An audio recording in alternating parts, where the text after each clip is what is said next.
Hi, and welcome to Quarantine Cocktails with Chad and Nicole. Today we are talking about the mint julep. So in modern times, we associate the drink with the South and with the Kentucky Derby, which many of you know, with the recipe containing bourbon, sugar, mint, and ice. However, the origins of the julep stretch much further back. Yes, so the word julep comes from ancient Persian word gulab, meaning flower water. And it refers to originally to sweetened rosewater syrup. So in medieval Europe, the term got applied to a number of sweet medicinal syrups with herbal and floral elements in them. And somewhere along the way, mint seems to have supplanted the rose as the primary ingredient, maybe because it was more easily and widely available in Europe. That's supposed to be the 1600s. Yes. The first usage of the term in English literature comes to us from none other than the great John Milton. So Milton's Masque Comus, written in the 1600s, 1634, I think. 1634-ish, Yep. okay, is an allegorical exploration of chastity and temperance. So Comus is the debaucherous Greek god of revelry, son of cupbearer Dionysius, and attempts to lead the lady into temptation. Yes, and he uses these words in the play. And first behold this cordial julep here that flames and dances in his crystal bounds with spirits of balm and fragrant syrups mixed. Not that Nepenthes, which the wife of Thone in Egypt gave to Jove-born Helena, is of such power to stir up joy as this to life so friendly or so cool to thirst. So now you may not find those lines particularly riveting, but in the 17th and 18th centuries, Comus was a huge and enduring smash hit. It was revived in London in 1738, 100 years after it was written, by the musician Thomas Ann, who set it to music, and it ran for 70 years. So cats, eat your heart out.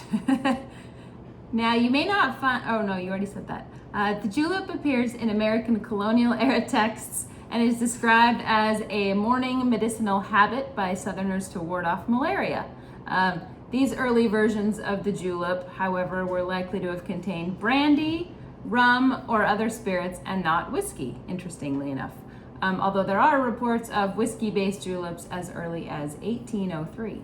Yes, so Jerry Thomas, our good buddy, his seminal work in 1862, How to Mix Drinks. Yep, we talked about him a lot. Yep, and he's really the father of American cocktail culture.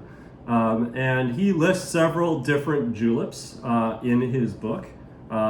His mint julep happened to use brandy with a dash of Jamaican rum, not whiskey. And his Georgia mint julep also did not have whiskey. It was combining regular and peach brandy. He does have a pineapple and whiskey julep in his cocktail book, though. It's interesting. Mm-hmm. So the dominance of whiskey-based julep then can be traced to the aftermath of the Civil War, where locally made spirits gained favor due to the economic depression, as well as the concurrent aphid infestation that destroyed the French vineyards and dried up the primary brandy supply, which we talked about. Yeah, we've talked about it a couple times now. Yeah. A pretty big event in the spirits world, really. So the bourbon-based mint julep was served at Churchill Downs racetrack in 1875 and became the official drink of the Kentucky Derby in 1938. So, and today an estimated 120,000 mint juleps are consumed at Churchill Downs on the Kentucky Derby weekend, although maybe not this particular year, sadly. But be that as it may, here is the classic modern mint julep recipe, combining just quite simply bourbon, 2.5 ounces, a half ounce of simple syrup, or sometimes people will use just sugar and muddle the sugar with the mint. But we recommend simple syrup just for consistency's sake. and then mint leaves are incorporated, and then it's served with a lot of crushed ice. So that's the basic recipe for the mint julep today. And there's a specific layering structure that's very important when you build your mint juleps that we'll talk about. Yeah. So we are going to make our version of the mint julep. And per our usual, we mix the modern and historical roots of the drink. Today we're using both bourbon and brandy, specifically Armagnac, as the base spirit. And also instead of refined sugar, we are using a honey syrup, much like the Asian Persians might have done.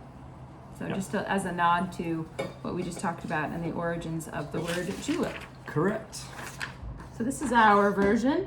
Right, and we're calling it the Comus's Cup in honor of our Greek deity of debauchery. And so we'll just split the base of the bourbon and the Armagnac. We've selected Evan Williams Bottled in Bond bourbon for today's drink. Now, Bottled in Bond is a classification for American whiskeys that came about due to the proliferation of cheap and knockoff bourbons that were being distributed in the U.S. towards the end of the 19th century. So, Kentucky straight bourbon had certain standards, but there were a lot of production, and people were. I've seen people blaming Chicago producers who were mixing kind of grain and other sort of alcohols, but like more neutral spirits, and then pouring in colorants and pouring in sweeteners or flavors rather than a real true bourbon, and passing those off as the real thing. And so this act was passed in 1897 called the Bottle in Bond Act. And this established sort of the standards for American whiskey production that guaranteed that anything that was labeled bottled in bond had to pass these three criteria. So number one, produced in a single distillation season by a single distiller at a single distillery. Number two, aged in a federally bonded warehouse under U.S. government supervision for at least 4 years. Number three, bottled at 100 proof. Yeah, so a little stronger than... They weren't messing around. Absolutely. So this is actually one of the earliest consumer protection laws in the U.S. Now, its usage sort of fell out of favor later in the 20th century, but it recently began to make a bit of a comeback as producers are trying to differentiate their product, and they use it as a kind of sign of a slightly more premium production of bourbon. Maybe not the rarest kinds, but for a sort of mainline bourbon production, you can count on these to have a certain quality bar that they've met. And because it's a single distillation season, it kind of allows them to showcase their talents. So in addition to the bourbon, we're going to use Armagnac today. So Armagnac is the oldest brandy made in France and was heralded for its therapeutic benefits. So the 14th century theologian Prior Vital Dufour claimed that it had 40 virtues, which seems appropriate for use in a julep. This regional brandy is produced in much lower quantities than cognac and is definitely not as well known or exported as broadly outside of Europe. Yep. Now, both cognac and Armagnac are made from white wine grapes. Cognac from one particular kind, and Armagnac from a slightly broader set of white wines. But the cognac is distilled twice, while Armagnac is distilled only one time. And that actually means that Armagnac will have a fuller and more complex flavor than cognac. And it's got a lot of nice fruity flavors of dried fig, apricot, prune. We think it gives a really nice complement to the bourbon in this particular cocktail. We're also going to be using the honey mint syrup that we made by combining just equal parts of honey and heated water to kind of dissolve the honey within the water, and then we added some mint in order to steepen that, and we've kept that in our fridge. We prepared that ahead of time. Feel free to use regular simple syrup or even a few cubes of sugar and muddle that into your drink if you like, but we're going to use our honey syrup. It kind of, again, gives it a little bit of richer flavor, and sometimes I find the mint julep is just like a big punch of bourbon flavor in your face, and here we choose to kind of give it a different flavor profile and round it out a little bit, right? Exactly. Yeah, have it a little more balanced. I mean, everybody likes the big hit over the head with bourbon sometimes, but this is a different take on it, and like we always say, if you want to make an original and then make this one and kind of see the differences, I think it's quite different. Absolutely. I like. Yeah. So the last element and very important element of the mint julep is, not the last actually, there's obviously the mint. So we've talked about mint when we did the mojito. Definitely you want to use a spearmint in general for this, although some people do like to have a more peppery flavor in their mint julep. And you could go with a peppermint, and there's some varieties of peppermint that I saw people recommending, but we prefer to go with a spearmint. And as we said, there's sort of the Spanish spearmint Menta spicata, which has some subvarietals, and there's actually one particular subvarietal called Kentucky Kernel that is kind of bred for use in mint julep. So we'll be using a little bit of that today. Now, the final element that I want to talk about was the crushed ice, which is a really important part of the mint julep. It's become very integral to the drink that it be served at quite chilled on a nice bed of crushed ice. For crushing ice, we've kind of experimented with a couple different techniques. If you can't get crushed ice from your fridge, which I don't, and we tried using the food processor, the Vitamix, the food processor. We've tried all sorts of. Yeah, but some of the times the low-tech ways are actually the best. You can just wrap your ice in a lint-free towel, like kitchen towel or something like that, and actually just smash it down onto your countertops. Get out some frustration in the process. Maybe. There's also a technique that's sort of used by a lot of bar facilities, which is to use what's called a Lewis bag, which is a nice little canvas bag, and to get a nice little wooden mallet and smash your own ice fresh as you did. So I actually picked this up because I wasn't super happy with the outcome on the mojito for the ice, and I've actually been pretty pleased with the crushed ice I've gotten out of this. So we did pre-crush it just before the show, so that is ready to go. And I think we're ready to make, for servingware, you definitely want to chill your glassware if you're using a glass. There is a mint julep cup, which is a traditional small silver cup that often mint juleps are served in. I think the main aim there is to keep the drink cold longer because obviously, the ice will stay a little bit colder in the metal cup than it will. But if you're using a glass cup, definitely recommend chilling it.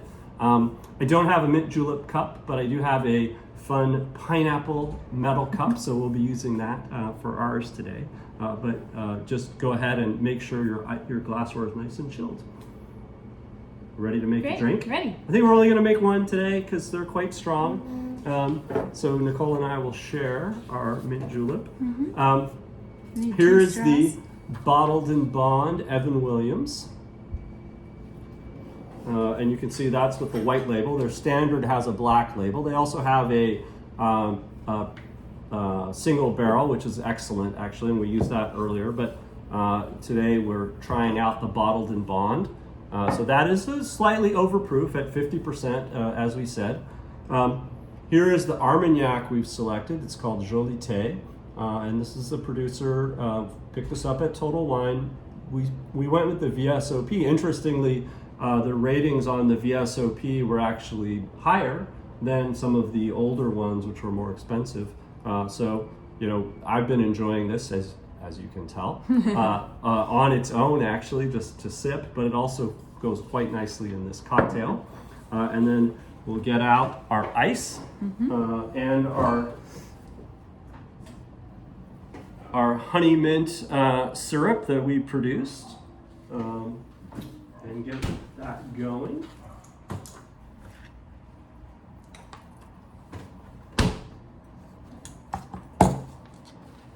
So we've got our crushed ice.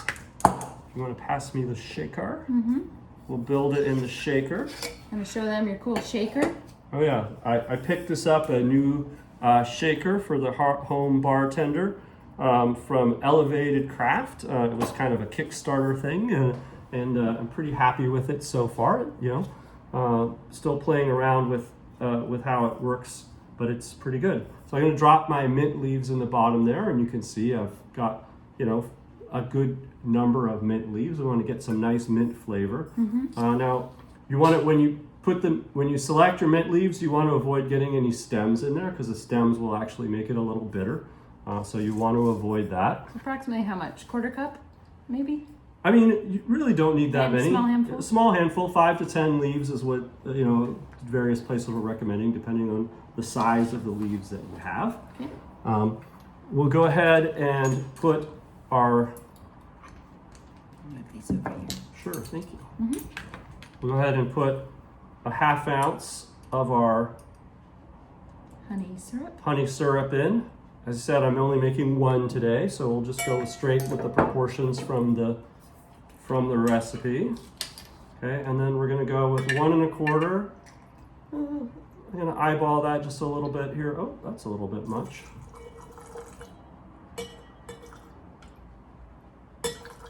It's all right. A little bourbon for you. Good stuff. Okay, and then with our Armagnac, again, this will give it kind of a rounder feel and a little bit of fruitiness, and I think a nice texture as well. Again, kind of eyeballing a 1 1/4. You can measure that more accurately if you like, and that is all the ingredients that we go for, except for of course, the crushed ice. Now I'm going to shake it just to get a good mix, and also because of the sugar content in there, it needs a bit of a shake, and also to kind of crush the mint a little bit and get it to express the mint oils. And then I am going to, I'm probably just going to use the strainer here. You could fine strain it. I'll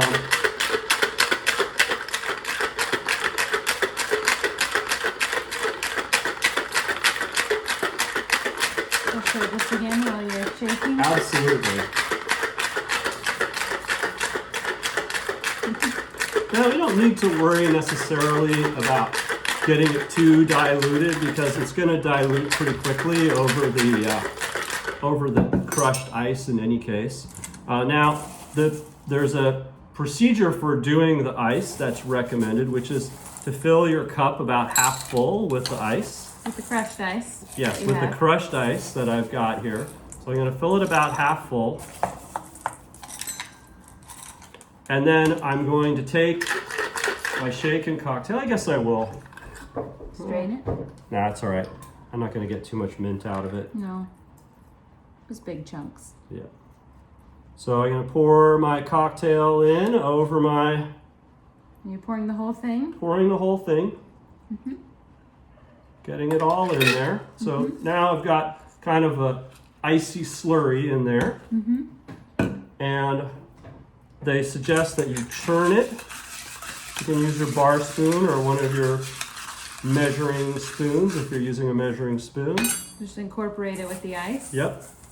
And then you're going to put some more ice in to fill it pretty much all the way with as much crushed ice as you can get. So now we've got the thing fully filled with crushed ice. It's nice and chilly. My fingers are actually sticking to the, I guess a bar spoon is best. Yeah. try to churn it up and get some of the cocktail incorporated throughout the ice. I can smell it. Yeah. It smells good. The mint is nice. So then I've got my full cup, and I'm going to decorate it with my sprig of mint. Do you add a little more ice on top? Sure, why not? Just give it a nice frosty top. And then straws are straws. somewhat, some Passe. people really believe in the straws, some people are really strongly against them, but we're gonna go with a straw here. Do it. Yep. And share our delicious mint julep. Let's take a sip.